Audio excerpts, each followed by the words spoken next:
जय श्री कृष्णा दोस्तों। आपने हर किसी से सुना होगा कि अच्छे कर्म करो फल अच्छा मिलेगा, बुरा कर्म करोगे तो फल भी बुरा मिलेगा। सही बात है, लेकिन हमें कर्मों का फल नहीं अपितु भावों का फल मिलता है। आइए इस सिद्धांत को समझने का प्रयास करते हैं। फल हमें भावों का मिलता है, ना कि कर्मों का। कर्म तो सिर्फ परिणाम तक पहुंचाने का साधन मात्र है। ईश्वर मन को नोट कर रहा है, ना कि शरीर को। शरीर से आप क्या क्या करते हैं, ईश्वर को कोई मतलब नहीं है, बल्कि आपके मन में क्या चल रहा है, ईश्वर वह सब नोट कर रहा है।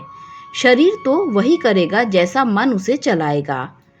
भगवान श्री कृष्ण ने अर्जुन को 700 श्लोक की गीता सुनाकर भाव ही तो बदले।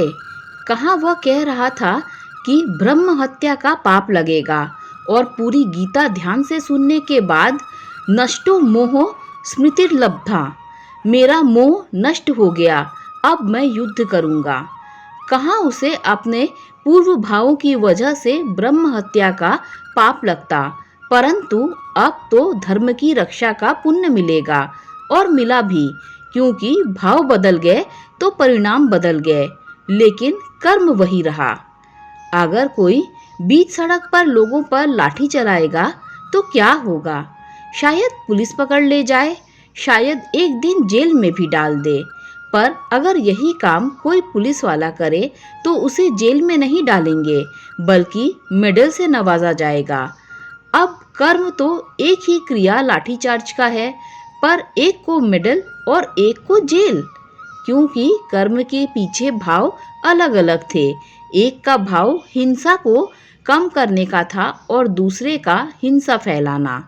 व्रत उपवास में भी हम कर्म एक ही करते हैं, भूखा रहने या भूख सहन करने का, पर भाव अथवा उद्देश्य अलग अलग होने से फल अलग अलग मिलता है। वैभव लक्ष्मी में लक्ष्मी की प्राप्ति, करवा चौथ में पति की लंबी आयु, 16 सोमवार अच्छे पति के लिए, आदि आदि।